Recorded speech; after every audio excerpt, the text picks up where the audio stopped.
Histórias horripilantes para o seu deleite aqui no nosso canal Contos de Terror. O Pacto da Juventude Eterna. Há muitos anos, numa pequena cidade à beira de um cais sombrio, vivia uma jovem chamada Ana Maria. Embora bonita, sua beleza era eclipsada por uma alma tão fútil quanto a escuridão da noite que a cercava. Em seus 18 anos de juventude, Ana Maria não permitia que ninguém se aproximasse dela, exceto homens ricos e poderosos. Ela sonhava com uma vida de luxo e riqueza, determinada a não repetir o destino triste de sua mãe, que era conhecida como uma prostituta misteriosa daquela região decadente. Um dia, enquanto vagava pela beira do cais, Ana Maria encontrou um homem alto e enigmático, vestindo um terno escuro que parecia deslocado no cenário sombrio. Seus olhos, negros como a escuridão da noite, atraíram a atenção dela. Esse homem, conhecido apenas como o Senhor das Sombras, era famoso nas lendas locais por oferecer a realização de desejos sombrios em troca de um preço alto. Fascinada e obcecada por sua busca por riqueza e poder, Ana Maria não resistiu à tentação e decidiu procurar o Senhor das Sombras. O encontro aconteceu em um antigo casarão, afastado da cidade, onde o ar parecia pesado de segredos obscuros.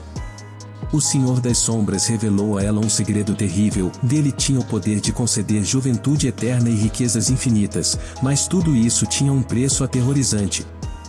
Para alcançar a vida dos seus sonhos, Ana Maria precisaria sacrificar sua própria alma.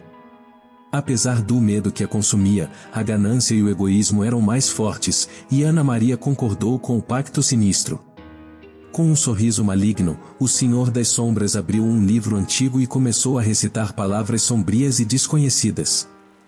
A partir desse dia, a jovem Ana Maria parecia nunca envelhecer, permanecendo imutável enquanto todos ao seu redor envelheciam e morriam. Sua beleza tornou-se lendária, mas sua alma estava condenada à escuridão eterna. No entanto, toda a riqueza e juventude eterna não trouxeram felicidade a Ana Maria. A jovem, agora imortal, estava condenada a testemunhar a decadência da cidade e a solidão crescente em sua alma. Seu coração estava vazio, pois ela havia sacrificado o amor e a compaixão por uma ilusão egoísta. O tempo passou, e o casarão do Senhor das Sombras se tornou uma lenda sombria, evitado pelos moradores da cidade. Mas aqueles que se aventuravam perto o suficiente podiam ouvir os sussurros tristes de uma alma atormentada, a lamentação de Ana Maria em busca de redenção. E assim, a história de Ana Maria, a jovem que buscou a juventude eterna e a riqueza às custas de sua própria alma, tornou-se uma história de terror naquela cidade à beira do cais sombrio. Sua busca pela imortalidade e riqueza trouxe consigo uma maldição que a perseguiria pela eternidade, lembrando a todos que, às vezes, os desejos mais sombrios podem levar a um destino terrível.